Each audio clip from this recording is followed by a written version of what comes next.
రమణ దీక్షితులు తప్పు తెలుసుకున్నాడా అంతకుముందు చెప్పాను నేనే.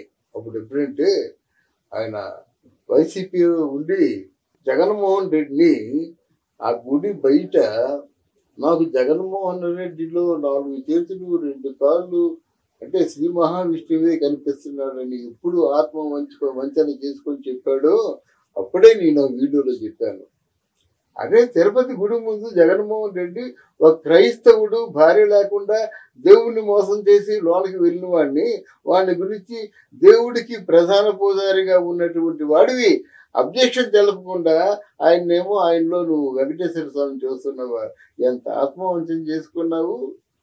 ఈరోజేమో వీడియోలకేమో చెప్తావా, అయ్యో నేను చేసిన తప్పు తెలుసుకుంటాను, తప్పు ఒప్పుకుంటాను, దేవుడు నన్ను క్షమించాలి అని చెప్పేసి పూర్తిగా ఆలయం ధ్వంసం అయిపోయింది, పతనం అయిపోయింది, అపవిత్రం అయిపోయింది అని చెప్తున్నాడు. అవును, మరి కిరసాని వాళ్ళు ఒక 40 మంది 50 మంది ఉద్యోగాలు చేస్తున్నారు. అన్ని ప్రధాన శాఖలు వాళ్ళకే అప్పచెప్తున్నారు. ఆఖరి కరుణాకర్ రెడ్డి కూడా ఆయన మహా మంచి క్రిస్టియన్. ఆ క్రిస్టియన్ ఏమో ఇక్కడ చైర్మన్ గా చేశాడు. దేవుడి గురించి వీళ్ళకి ఏం తెలుస్తాయని వీళ్ళకి ఉద్యోగాలు ఇస్తున్నారు. అసలు వీళ్ళకి ఎందుకు ఉద్యోగాలు ఇవ్వాలి? ప్రజలందరూ ఏం చేస్తున్నారు? తిరుగుబాటు చేయొద్దు, ప్రశ్నించొద్దు. అరే ఒక క్రైస్తవుడు టీడీపీకి చైర్మన్నా? ఈ ప్రధాన పూజారి ఏమైపోతున్నాడు? ఆయన ప్రాణం పోద్దా? నేను ప్రాణం ఉన్నంత వరకు కూడా అన్య మతస్థులు నేను అంగీకరించను. ఎందుకంటే భారతదేశమే కాకుండా ప్రపంచవ్యాప్తంగా అతి పవిత్రమైనటువంటి స్థలం అది. అంటే హిందువులందరికీ కూడా చాలా పవిత్రమైన వేదిక. ఆ వేదికలో ఎన్నో ఇట్లాంటి హీనమైనటువంటి వాళ్ళు చేరడం అది మంచిది కాదు. అంతకంటే చెప్పడం ఏంటి కానీ చాలా అన్యమతస్థులు ప్రవేశం అక్కడ ఉండకూడదు. నాకు ఏదో చెప్పాలి, నేను స్వామిని నమ్ముకున్నాను, వస్తాను అనుకుంటాను అని ఏదో అఫిడవిట్ ఏదో ఉంటుంది, అది రాసి లోనికి వెళ్ళాలి. భార్య లేకుండా వెళ్ళకూడదు జగన్మోహన్ రెడ్డి. ఎందుకు వెళ్తున్నాడు హిందూ దేవాలయానికి? హిందువులని చెప్పుకుంటూ నువ్వు హిందువులని చెప్పుకుంటావు, మీ అమ్మగారేమో నీ క్రైస్తవురాలని చెప్పుకుంటాడు. నువ్వు క్రైస్తవురాలకి పుట్టావా, హిందువు అని పుట్టావా? అది అడగొద్దు ప్రధాన పూజారి, అది తప్పే కదా. అలాగే పింక్ డైమండ్ ఉంది. ఆ పింక్ డైమండ్ కేవలం నువ్వు ఆ గదిలోకి వెళ్ళి చూసినట్టుగా చంద్రబాబు నాయుడు తాలూకు బెడ్రూమ్ అంటే దిండు కింద ఉందని చెప్పావు పింక్ డైమండ్. అదే నోడుతో తర్వాత నీకు కోపం వచ్చినప్పుడు ఏం చెప్పావు? పింక్ డైమండ్ లేదు, గిమెండ్ లేదు, ఏమి లేదు. అప్పుడు అలా చెప్పవలసి వచ్చింది. స్వామి పింక్ డైమండ్ లేదని చెప్పాను. ఏది నమ్మాయి అంటే ఎవరు పట్టుకు వాళ్ళు దూచుకుపోతున్నట్టయితే ఆలయ పవిత్రత ఏమవుతుంది, ఆలయ ప్రతిష్ట ఏమవుతుంది? పైగా మొన్న అంటున్నమాట, మీరెవరు హుండీలో డబ్బులు వేయొద్దని. అంటే మరి మొక్కులు ఏం చేయాలి? ఇప్పుడు చెప్పా హుండీలో డబ్బులు వేయొద్దని. హుండీలో డబ్బులు వేస్తే ఆ డబ్బులు దేవుడికి చేరవు. ఏ రోజు డబ్బులు 3 కోట్లు 4 కోట్లు ప్రభుత్వానికి చేస్తాయన్నారు. ఇంతకంటే అన్యాయం ఉందండి? ఇంతకంటే అన్యాయం ఏముందా? హుండీలో డబ్బులు జనం కష్టార్జిస్తామండి, అప్పులు చేసి వస్తారండి, దేవుణ్ణి దర్శిస్తారండి. భగవంతుడా మా తాలూకు కష్టాలు తీర్చావు నాయన, నీకేదో కొంత మా తాలూకు ఇతోధికంగా మీ తాలూకు మొక్కులు చెల్లించుకుంటామని మొక్కుకున్నట్టు వాళ్ళు ఏం కావాలి? అంటే హుండీలో వేస్తామనుకున్నాడు బయట వేసి వెళ్ళిపోవాలా? మరి మొక్కులు మొక్కుకోకూడదా?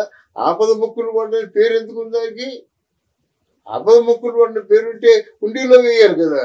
మీరేమో ఒక పిలిపిస్తారా ఎవరు హుండీలో డబ్బులు వేయొద్దని? ఏం మాట్లాడమ్మా? అది డబ్బులు వేయాలా వద్దా? ఎందుకు ఇది మొదటే ఎందుకు చెప్పలేదు? అంటే కిరస్థానీ మతస్థులు కదా అన్య మతస్థులో ప్రవేశం గురించి మీకు తెలిసి కూడా ఎందుకు మౌనంగా ఉన్నారు అని ప్రజలందరూ అనుకుంటున్నారు. కానీ ఏదేమైనా సరే మనకు ఉన్నటువంటి ఒకే ఒక ఆపద మొక్కులు వాడు ఎవరంటే తిరుమల తిరుపతి వెంకటేశ్వర స్వామి. ఆయనకి ప్రధాన అర్చకుడిగా ఉండి స్వామి సన్నిధిలో ఒంటరిగా స్వామితో మాట్లాడేటువంటి శక్తి గల ప్రధాన పూజారివి. ఆ శక్తిని ఆ భగవంతుడే ఇస్తాడు. ఆ భగవంతుడు ఇచ్చిన శక్తిని మీరు ఇలా నిరుపయోగం చేసుకొని అన్యాక్రాంతం చేసేసి అన్య మతస్థుల్ని మీరు ఆకాశం ఎత్తుకు పొగిడేసి ఈ ప్రతిష్టను దయదార్చడం లేదు. ఒకసారి రమణ తీసుకు ఆలోచించుకోవాలన్నమాట. ఈరోజు చెప్పిన మాట ఏమో ఆయన నమ్మాలా, నిన్న చెప్పిన మాట నమ్మాలా? మీరు ఏదో మాట ఇది సత్యం అని ప్రెస్ మీట్ పెట్టి చెప్పండి, అక్కడ డిక్లేర్ చేసేయండి, మీరు చేసిన తప్పులన్నీ ఒప్పుకోండి, దేవుడికి క్షమాపణ చెప్పండి, ప్రజలకు క్షమాపణ చెప్పండి. అప్పుడే నమ్ముతాం మేము. అప్పుడే ఒక ఉద్యమం తెలుస్తుంది. అయ్యా బాబు, ఆ హుండీలో వేసే డబ్బులు రోజు తీసుకుంటే మేము హుండీలో వేయం. అసలు తిరుపతి అంటే తిరుపతి అంటే మాకు బాగా బాగా మొక్కులు తీర్చుకునే స్థలం అన్నమాట. అవి కొన్ని వేల కోట్లు ఉంటాయి. కొన్ని వేల కోట్లు మేము ప్రభుత్వం ఖజానాలోకి వచ్చాయని ఎక్కడ రాసి లేదే. చచ్చిపోయిన మహానుభావుడు ఎక్కడున్నాడో పివిఆర్‌కే ప్రసాద్ గారు. తిరుపతిని వాళ్ళండి మహనీయులు అందరూ కూడా బాగా డెవలప్ చేశారు.